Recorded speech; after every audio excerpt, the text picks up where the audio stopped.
നമ്മുടെ പോക്കറ്റിൽ വേണ്ടാത്ത എന്തെങ്കിലും നമ്മൾ കൊണ്ടുപോയിട്ട് കഴിഞ്ഞാൽ അത് നമുക്കൊരു ശീലമായിട്ട് മാറിയാൽ നമ്മൾക്ക് അതൊരിക്കലും പ്രോബ്ലം ഉണ്ടാവില്ല. പക്ഷെ മറ്റുള്ളവർക്ക് പ്രോബ്ലം ആവും. ഇപ്പം ഈ ഹാൻഡ്സ് വെക്കണവർ അല്ലെങ്കിൽ സിഗരറ്റ് വലിക്കുന്നവർ, അവരെ സംബന്ധിച്ച് അതൊരു വിഷയമേ അല്ല.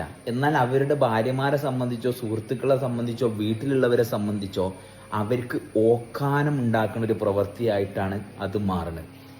എന്നതുപോലെ തന്നെ വെറുപ്പുണ്ടാക്കുന്ന ഒരു പ്രവൃത്തിയായിട്ടാണ് മറ്റുള്ളവർ അതിനെ കാണുന്നത്.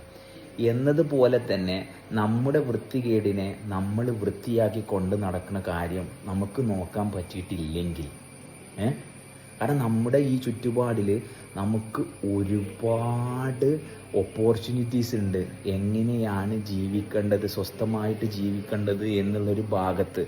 അല്ലെങ്കിൽ അവനവൻ ചെയ്യുന്ന പ്രവൃത്തിയേക്കാൾ ഉത്തമനായിട്ട് ഓരോരുത്തരും ആയിരിക്കണമെന്ന് ജീവിതത്തിലൂടെ കാണിച്ചു തരുന്ന ഒരുപാട് മാതൃകകൾ നമ്മുടെ മുമ്പിലുണ്ട്.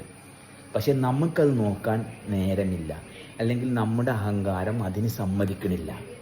ഓക്കെ, പക്ഷെ അവിടെ നമ്മൾ മനസ്സിലാക്കുക, നമ്മൾ മാത്രമേ നശിക്കാൻ പോകണുള്ളൂ. അപ്പോഴും ഈ പ്രപഞ്ചം പ്രവർത്തിക്കാനുള്ള കാരണം തന്നെയാണ് അവിടെ ഏറ്റവും ഹയർ ലെവലിലുള്ളത്. That's it.